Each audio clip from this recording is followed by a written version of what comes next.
할렐루야. 예, 반갑습니다. 우리 옆에 사람들이랑 한번 좀 인사했으면 좋겠습니다. 예, 반갑습니다. 예, 사랑합니다. 예, 우리 1층에도 예, 우리 특별히 오늘 처음 우리 교회에 찾아오신 분들 우리 반갑습니다. 우리 박수로 환영했으면 좋겠습니다. 예, 우리 새로 오신 분들 정말 우리 고향집에 온 것처럼 그렇게 평안한 그런 시간이 되었으면 좋겠습니다. 제가 우리 교회에 온 지 딱 1년이 됐습니다. 제가 작년 10월 첫 주에 우리 교회에 이제 부임을 하게 됐는데요. 참 그 어느 때보다도 참 시간이 빠르게 지나간 것 같습니다. 얼마 전에 우리 담임 목사님께서 저에게 칭찬을 해주셨습니다. 참 우리 교회에 와서 참 적응을 잘한다고 칭찬해 주셨습니다. 예, 아유 감사합니다. 예.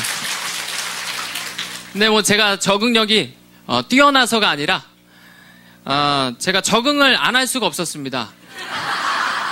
10월 첫 주에 우리 교회 오자마자 가을 소풍 행사가 있었죠. 예, 가을 소풍 한번 하고 나니까 예, 한 달 사역했는데 한 1년 사역한 것 같더라고요. 예, 그렇게 정말 분주하게 바쁘게 참 정신없이 그 사역을 하다 보니까는 벌써 한 해가 다 지나갔습니다. 이렇게 참 분주하게 사역을 했는데요. 제가 우리 한중사랑교회에 와서 지난 1년을 좀 돌아보니까 그러면서 느끼는 것이 참 우리 한중사랑교회는 무엇보다도 정말 하나님께서 역사하시는 하나님께서 일하시는 교회구나. 이것을 많이 느꼈습니다. 참 어떻게 전국 각지에서 이렇게 많은 우리 동포들이 모여서 예배하고 또 큰 행사들을 치르고 이런 일들이 어떻게 사람의 힘으로 할 수 있겠습니까?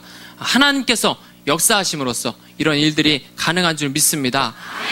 예, 우리 이러한 교회에서 참 우리가 신앙생활 하는 것이 참 복되고 귀한 일인 줄 믿습니다. 교회라고 다 같은 교회가 아닙니다. 성령의 뜨거운 역사가 없는 그런 불 꺼진 교회도 많이 있습니다. 그런데 우리 교회는 어떻습니까?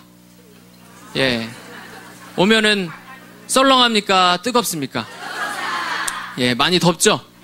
예, 우리 교회는 참 성령께서 역사하시는 그런 뜨거운 교회인 줄 믿습니다. 이렇게 복된 교회에서 우리가 더욱더 열심으로 신앙생활을 했으면 좋겠습니다. 오늘도 말씀 가운데 성령의 뜨거운 역사가 있는 그러한 시간이 되었으면 좋겠습니다. 오늘을 저는 운명을 넘어서라는 제목으로 같이 함께 말씀을 나누며 은혜를 나누고자 합니다. 지금 우리가 어떤 시대에 살고 있습니까? 예, 우리가 지금 2013년 21세기를 우리가 살고 있죠. 인류 역사 가운데 가장 문명이 발전된 그런 시대에 우리가 살고 있습니다. 우리가 마음만 먹으면 돈만 있으면 세계 어디든지 우리는 비행기를 타고 갈 수가 있습니다. 또 저 지구 반대편에 있는 사람들과도 얼굴을 보면서 우리가 통화를 할 수 있는 그런 시대에 우리가 지금 살고 있습니다. 과거에는 상상도 못하는 이런 발전된 그런 시대에 우리가 살고 있죠. 그런데 이러한 시대에 아직도 예나 지금이나 없어지지 않고 있는 것이 있는데 그것은 바로 미신입니다. 예, 무슨 사주팔자니 토정비결이니 해서 믿지 않는 사람들 그리고 심지어 믿는 사람들도 점을 보러 가는 사람들이 많이 있습니다. 예, 우리 가운데 혹시 점 치러 가보신 적 있는 분 있으세요? 예, 손은 들지 마시고 그냥 고개만 끄덕이세요. 예, 우리 가운데는 우리 2층 본당에는 없는데 1층에는 혹시 있으세요? 예, 한 분도 없네요. 다행히 점 치러 가신 분들이 한 분도 없습니다. 요즘에 참 점 치러 가면은 저도 들은 얘기인데요. 뭐 뻔한 얘기 한답니다. 그냥 여름에 물가에 가지 말고 겨울에 산 조심하고 그렇게 조심하게 살라고 이렇게 말하면서 부적 몇 장 써준다고 합니다. 요즘에는 뭐 인터넷으로 스마트폰으로도 점을 치고 부적을 살 수 있습니다. 제가 인터넷에 검색을 해보니까 무슨 만사 대길분이 소원 성취분이에서 부적을 장당 3만 원에 저렴하게 지금 팔고 있습니다. 예, 참 얼마나 어리석은 일입니까, 그렇죠? 예, 이런 미신을 그렇게 믿는 것은 참으로 어리석은 일이 아닐 수가 없습니다. 왜 이런 점을 치고 그렇게 미신을 믿습니까? 그것은 바로 우리의 미래에 대해서 불안한 마음 때문이죠. 예, 앞으로 내가 미래를 좀 알면은 장차 닥칠 일을 알면 내가 좀 효과적으로 잘 대처할 수 있지 않을까 하는 마음에서 이렇게 점을 치는 모습들이 있습니다. 이렇게 우리의 연약함 때문에 이런 어리석은 일들을 하는 경우가 많이 있습니다. 이렇게 운세를 점치는 것은 나에게 타고난, 나에게 주어진 운명이 있다는 생각에서 이런 점을 치는 것이죠. 여러분들 생각에는 어떻습니까? 우리 인간에게 정해진 운명이 있다고 생각하십니까? 타고난 운명이? 전혀 없습니까? 예. 정해진 운명이 없다고 생각하세요? 예. 정확하게 반반이네요. 이쪽 편은 없다. 이쪽 편은 있다. 이렇게 말씀하시는데 우리 믿는 사람들 운명에 대해서 어떻게 생각해야 될까요? 우리 성경에서는 어떻게 말씀하고 있는지 한번 잠깐 살펴보겠습니다. 우리 히브리서 9장 27절을 같이 한번 읽어보겠습니다. 시작. 한번 죽는 것은 사람에게 정하신 것이요 그 후에는 심판이 있으리니. 예, 우리가 장차 살면서 어떤 일이 일어나고 내가 언제 사고를 당하고 언제 죽고 하는 그런 운명은 아니지만 분명하게 사람에게 하나님께서 정하신 운명이 있음을 말씀을 하고 있습니다. 한번 죽는 것은 사람에게 정하신 것이요. 예, 모든 사람은 한 사람의 예외도 없이 죽죠. 이것은 하나님께서 우리에게 내리신 정하신 운명인 것입니다.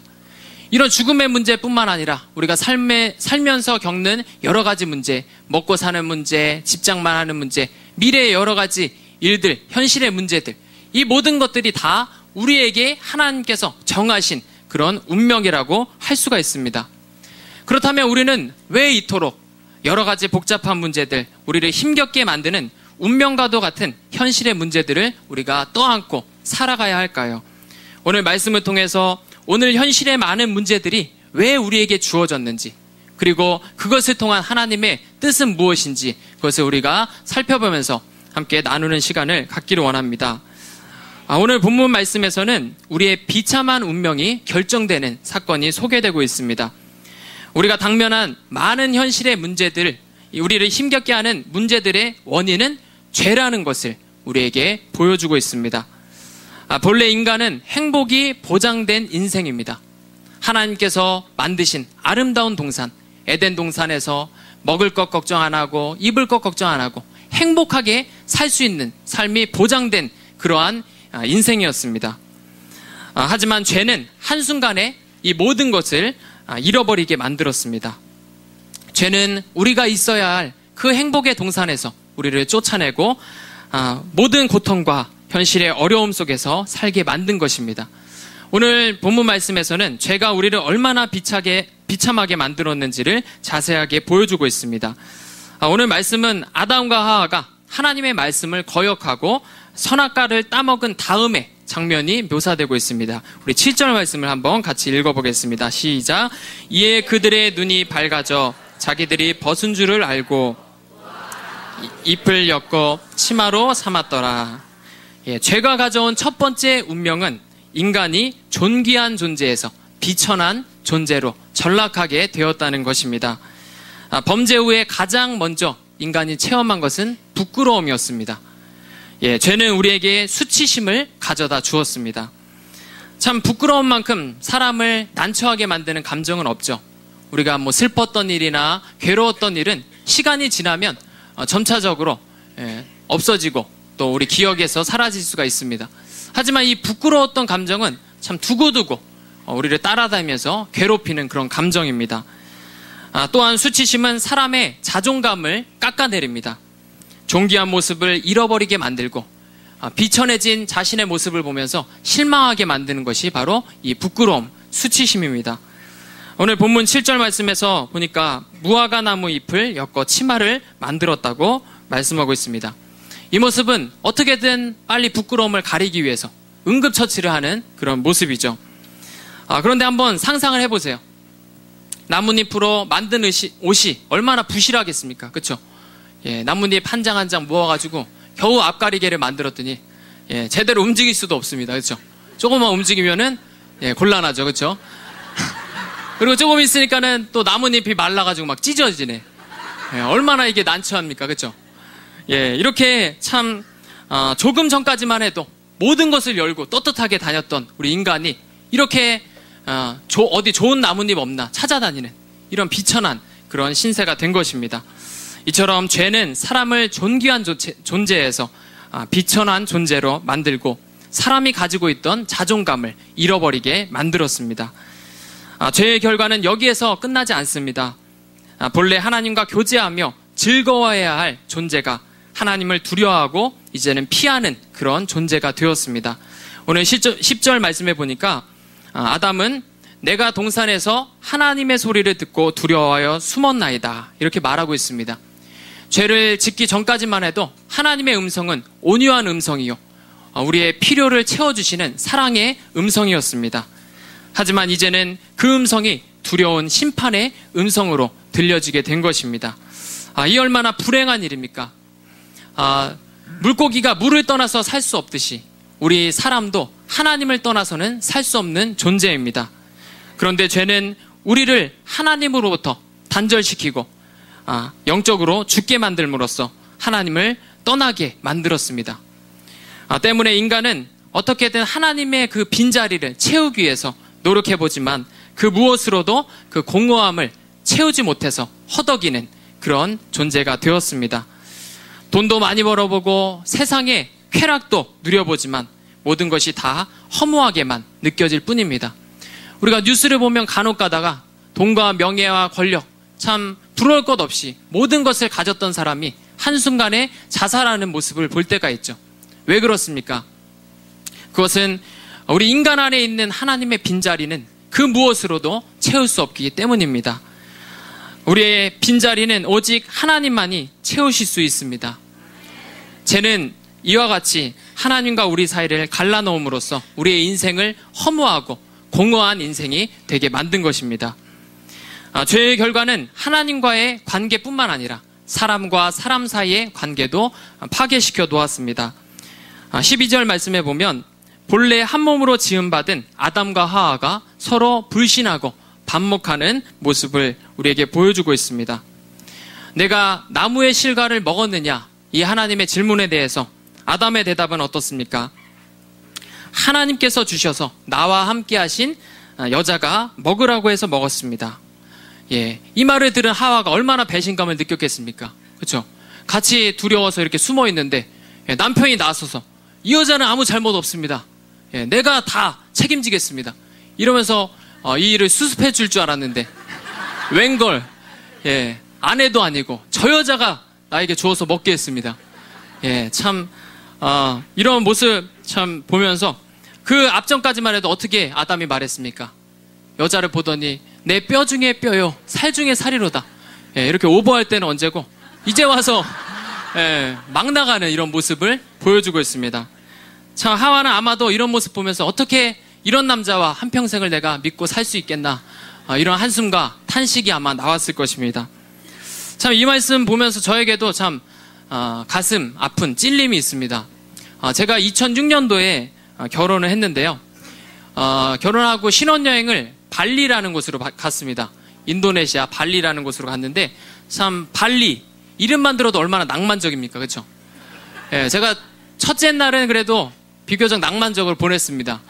근데 둘째 날 해양 스포츠가 문제였습니다. 제가 해양 스포츠를 정말 엄청 기대를 하고 갔어요. 막 동남아시아의 그 유릿빛처럼 반짝이는 그 해변, 그리고 또 바닷속에 훤히 다 보이고 산어와 그 열대어가 있는 그런 해변을 상상하고 딱 갔는데 발리 해변을 보니까 무슨 동해바다 같아요. 동해바다 분위기가 납니다. 예, 물은 시퍼렇고 속이 안 보일 정도로 깊어요. 예, 해양 스포츠라는 게 그런 바다 위에 이 철제로 된 건물을 만들어 놓고 거기서 위에서 미끄럼틀을 타는 게 그게 해양 스포츠입니다. 근데 저희 아내가 물을 무척 무서워합니다. 그래서 자기는 미끄럼틀 절대 안 타겠다고 그러는 거를 제가 야, 여기까지 와서 추억 하나는 만들고 가야 되지 않냐. 그래서 제가 겨우 설득을 해서 미끄럼틀을 탔습니다. 근데 제 생각에는 이 바다로 이렇게 이어진 미끄럼틀을 딱 타면은 제가 먼저 타고 물에서 기다리면 이제 아내가 내려오면 이제 같이 올라가려고 이렇게 그렇게 생각을 하고 제가 먼저 미끄럼틀을 탔습니다. 근데 그 미끄럼틀을 타고선 물속에 이제 풍덩 빠졌다가 딱 올라왔는데 이 물살이 얼마나 빠른지 제가 미끄럼틀이 한참 떨어져 있는 거예요. 멀리.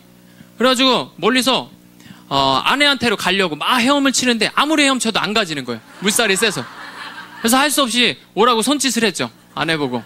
그래서 둘이서 이제 바다에서 상봉을 해서 이제 발판까지 헤엄쳐 가려고 둘이서 이제 하려고 하는데 아니 아내가 물이 무서워하니까 너무 무섭다고 제 목을 껴안는 거예요. 그래서 제가 뭐 어떻게 아무리 바둥거려도 앞으로 갈 수가 없습니다. 그래서 제가 할 수 없어서 아내한테 잠깐만 좀 놔봐. 예, 이렇게 말했습니다. 그랬더니 놓기는커녕 더 꼭 껴안는 거예요. 그래가지고 뭐 어떻게 할 수가 없이 둘이서 꼭 껴안고선 바다 한복판까지 떠밀려 갔습니다. 예, 저는 어떻게 되는 줄 알았어요 그때. 그래서 너무 무서웠는데 다행히 지나가는 보트가 저희를 발견해가지고 태워줘서 겨우 구조가 됐습니다. 예, 그런데 아내가 물에서 나와서 저를 엄청 구박하는 거예요. 예, 어떻게 그 상황에서 노라고 할 수가 있냐고. 예, 그래서 내가 노라고 그런 게 아니라 다른 데를 잡으라고 한 거라고. 예, 이렇게 변명을 했지만 아내가 비굴한 변명을 하지 말라고 지금까지도 수습이 안 되고 있습니다. 예, 그래서 저는 신혼여행 얘기만 나오면 아내가 계속해서 저를 구박하고 시달리고 있습니다. 예, 이렇게 저에게는 참 신혼여행이 즐겁고 기쁜 추억이 아니라 참 잊지 못할 그런 사건이 되고 말았습니다. 예, 우리 교회에도 우리 신혼여행을 이제 막 떠날 준비를 하는 우리 분이 계시죠. 우리 김은정 간사님이 어제 결혼을 했습니다. 우리 김은정 간사님 이제 신혼여행을 앞두고 있는데 정말 부디 즐거운 추억만 만들고 오시기 바랍니다. 예, 이렇게 죄는 사람을 이기적으로 만들고 참 사람과 사람 사이를 부부관계까지도 갈라놓게 만든 것이 바로 죄의 결과인 것입니다. 죄는 우리의 삶 자체에도 깊숙하게 영향을 미칩니다. 죄의 결과로 우리 인간은 하나님으로부터 저주를 받아서 우리 인생은 사는 것 자체가 고통인 인생이 되었습니다. 하나님께서 어떤 저주를 내리셨는지 우리 잠깐 살펴보겠습니다. 우리 3장 16절 17절 말씀을 같이 보겠습니다. 시작. 또 여자에게 이르시되 내가 내게 임신하는 고통을 크게 더하리니 수고하고 자식을 낳을 것이며 너는 남편을 원하고 남편은 너를 다스릴 것이니라 하시고 아담에게 이르시되 내가 내 아내의 말을 듣고 내가 내게 먹지 말라 한 나무의 열매를 먹었은즉 땅은 너로 말미암아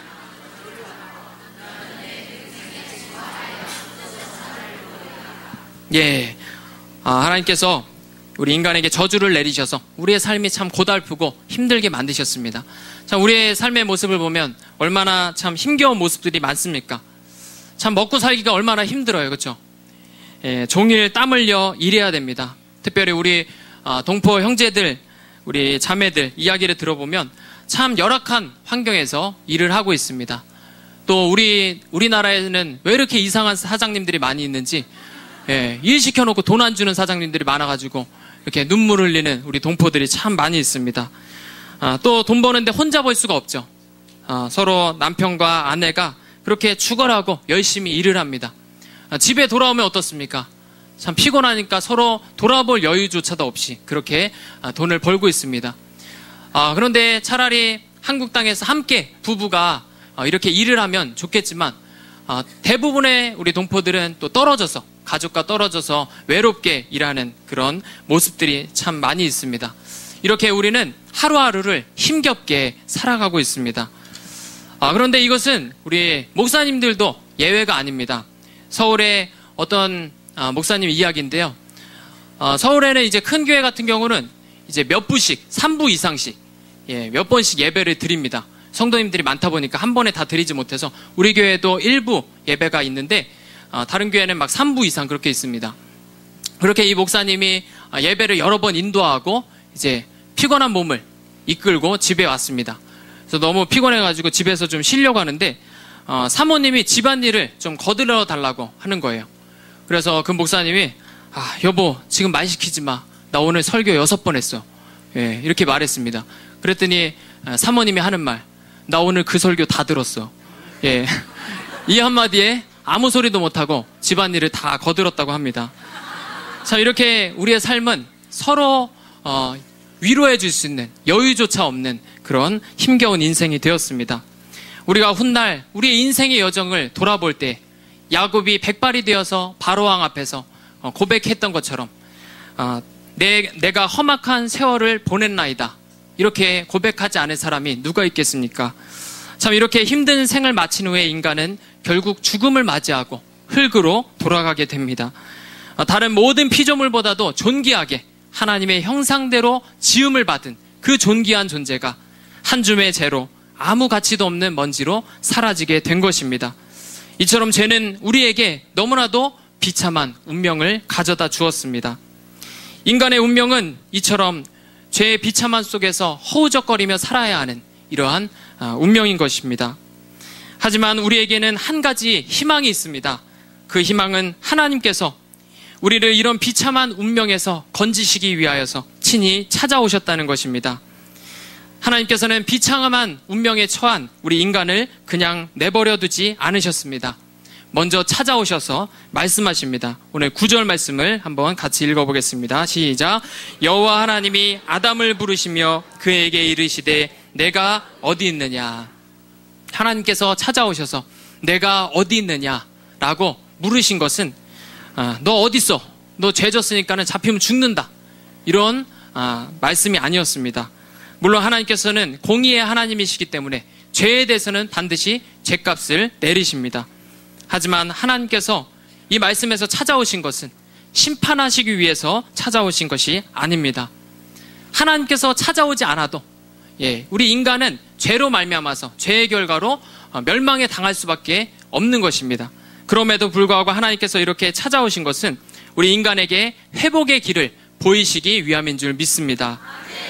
이것은 마치 아버지가 집 나간 자식을 찾았을 때 잘못에 대해서는 야단치지만 상처를 싸매주고 어루만져주고 회복시켜주는 것과 마찬가지입니다.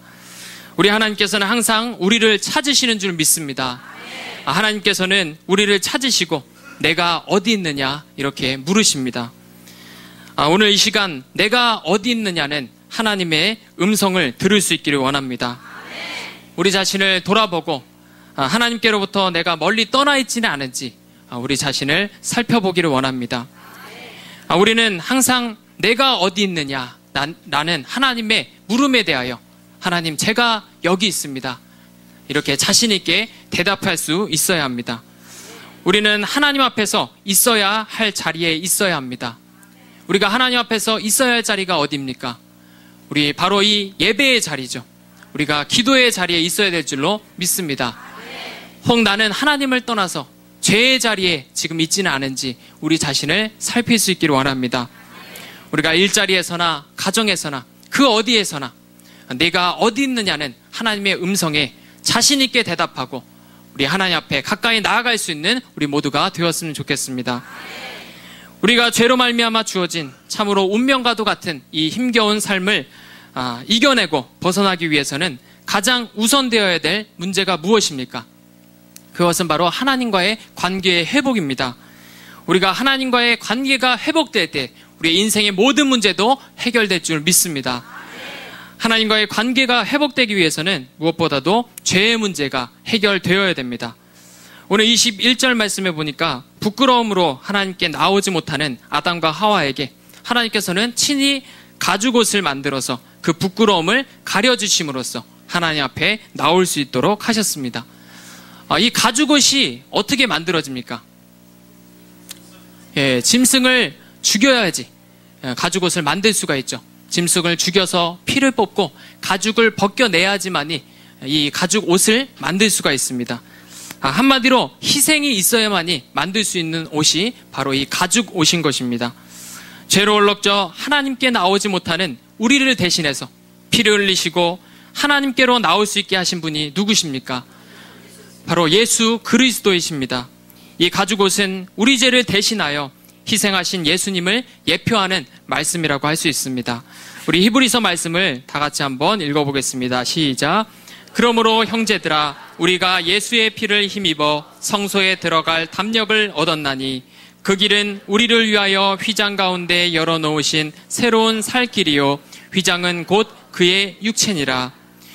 오직 예수 그리스도의 보혈만이 우리 죄의 문제를 해결하고 하나님께로 나아갈 수 있게 하는 줄 믿습니다.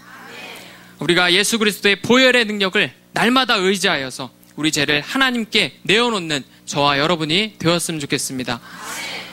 간혹 보면은 우리 교회에도 교회에 인상 쓰고 왔다가 인상 쓰고 가시는 분들이 있어요. 참 안타까운데요. 우리 교회에 와서 죄의 문제를 해결받지 못하면 어디 가서 우리가 죄의 문제를 해결받을 수 있겠습니까?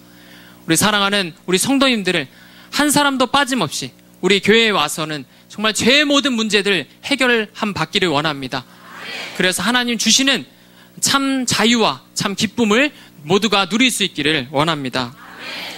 15절 말씀에 보면 하나님께서 인간과 사단이 원수가 되어 계속해서 싸울 것을 말씀하고 있습니다. 우리 15절 말씀을 다 함께 읽어보겠습니다. 내가 너로 여자와 원수가 되게 하고 내 후손도 여자의 후손과 원수가 되게 하리니 여자의 후손은 내 머리를 상하게 할 것이요 너는 그의 발꿈치를 상하게 할 것이니라 하시고, 이 싸움은 오늘날도 계속되고 있습니다.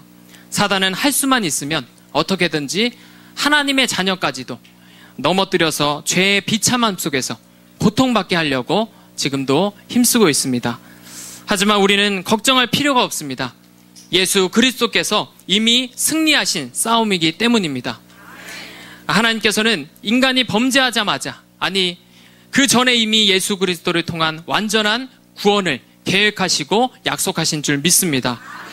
오늘 이 15절 말씀에 대해서 많은 권위 있는 신학자들은 원시복음, 즉 구약시대에 성경에 나타나는 최초의 복음이라고 해석하고 있습니다.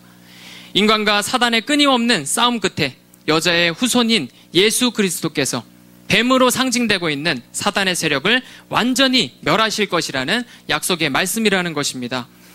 이렇게 하나님께서는 죄의 삭신 사망에서 우리를 구원하시기 위한 그 계획을 미리 알려주시고 그 약속을 붙들고 살아가기 하기 위해서 오늘 이 말씀을 우리에게 주신 줄 믿습니다. 우리 모두가 이 약속을 굳게 붙잡기를 바랍니다. 비록 우리는 미래에 대한 염려도 있고 또 죄에서 완전히 자유하지 못하여서 날마다 넘어지고 또 넘어지는 연약한 사람들이지만 결국 하나님께서 우리에게 마지막 승리를 주실 것이라는 이 약속을 우리가 굳게 믿을 때 의인은 7번 넘어질지라도 다시 일어나리라, 이 말씀처럼 이 죄 많은 세상에서 우리가 꿋꿋하게 이겨나갈 줄 믿습니다. 말씀을 맺겠습니다. 우리 마지막 절 24절 말씀을 다 같이 함께 읽겠습니다. 이같이 하나님이 그 사람을 쫓아내시고 동쪽의 그룹들과 두루 도는 불칼을 두어 생명나무의 길을 지키게 하시니라. 아멘. 하나님께서는 이 범죄한 아담과 하와에게 생명나무로 가지 못하도록 그 길을 막으셨다고 이렇게 말씀하고 있습니다. 이렇게 막으신 이유는 죄로 비참한 상태에서 만약에 인간이 생명나무로 가서 생명나무의 열매를 따먹고 영생한다면 그것은 더욱더 불행한 일이기 때문입니다. 하지만 하나님께서는 우리에게 새로운 길을 열어주셨습니다. 예수 그리스도께서 우리를 생명으로 인도하는 길이 되시는 줄 믿습니다. 예수님께서는 친히 말씀하시길 내가 곧 길이요 진리요 생명이라고 분명하게 말씀하셨습니다. 우리는 예수님을 통해서 생명의 길로 나아갈 수 있는 것입니다. 그 길 또한 그 길 끝에는 생명의 영원한 생명이 있는 것입니다. 계시록 2장 7절 말씀을 다 같이 한번 읽겠습니다. 시작. 귀 있는 자는 성령이 교회들에게 하시는 말씀을 들을지어다. 이기는 그에게는 내가 하나님의 낙원에 있는 생명나무의 열매를 주어 먹게 하리라. 아멘. 죄로 말미암아 우리에게 주어진 이 운명과도 같은 길고 긴 싸움 끝에는 생명나무가 있습니다. 우리의 운명 저 너머에 있는 생명나무를 바라보면서 비록 우리의 삶이 고되고 힘들지만 예수 그리스도를 의지함으로 꿋꿋이 이겨나가는 저와 여러분이 되었으면 좋겠습니다. 우리 나눈 말씀 우리 가지고 제가 한번 기도하고 마치겠습니다.